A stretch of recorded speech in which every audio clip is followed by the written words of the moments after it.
In these early days, every team hopes they can triumph over adversity. That same goal also applies to a group of teenage fans we recently met at a spring training game in Arizona. Here's Janet Shamlian.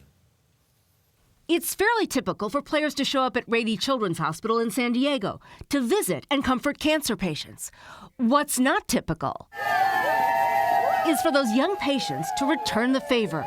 But there they were, cheered on as they left the hospital. Getting off the bus in Peoria, Arizona, the spring training home of the San Diego Padres. I think it's inspiring to finally just take a break. 15-year-old Naylene Griffith is battling a brain tumor. At school, I think a lot of my friends and stuff can forget what I've gone through, so it's like difficult because I don't want to bring it up, but it's also like it is still affecting me every single day. Here's what this day meant. We're not just, caged up in a hospital bed, and that we can actually have fun. There was plenty of that.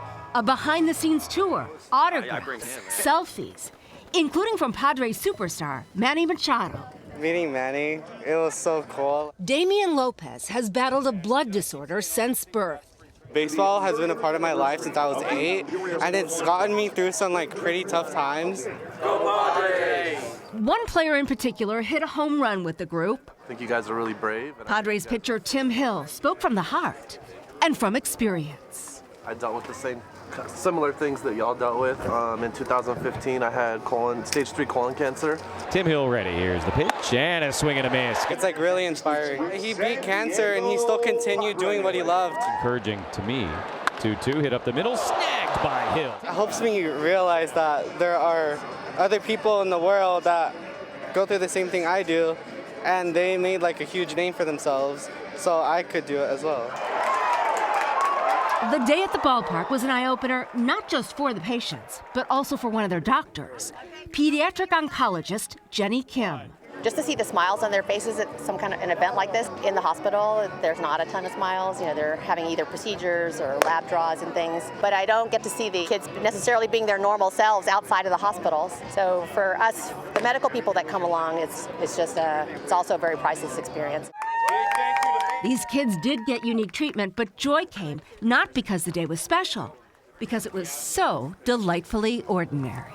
It's like I don't have to pretend anymore that I'm okay, because I know that everyone else understands how I feel, because they can feel the same way. Having a good time? Yeah. For CBS Saturday Morning, I'm Janet Shamlian. Who doesn't love a field trip? Well, yeah, but It's and just I also amazing. true, and I also love that line. The day wasn't special; it was ordinary. Delightfully They just ordinary, want yes. something, and just the idea of them going to a place instead of being visited at the hospital Sure. is just. And you see so much joy, and just at least for one day, they get to be kids and Ordinary. be full. Yeah, absolutely, fully in the moment, right there. If only baseball parks, football stadiums, basketball arenas would just open up 100 seats for kids who are suffering like this. An idea to think about. Yeah, how about that? Let's make it happen.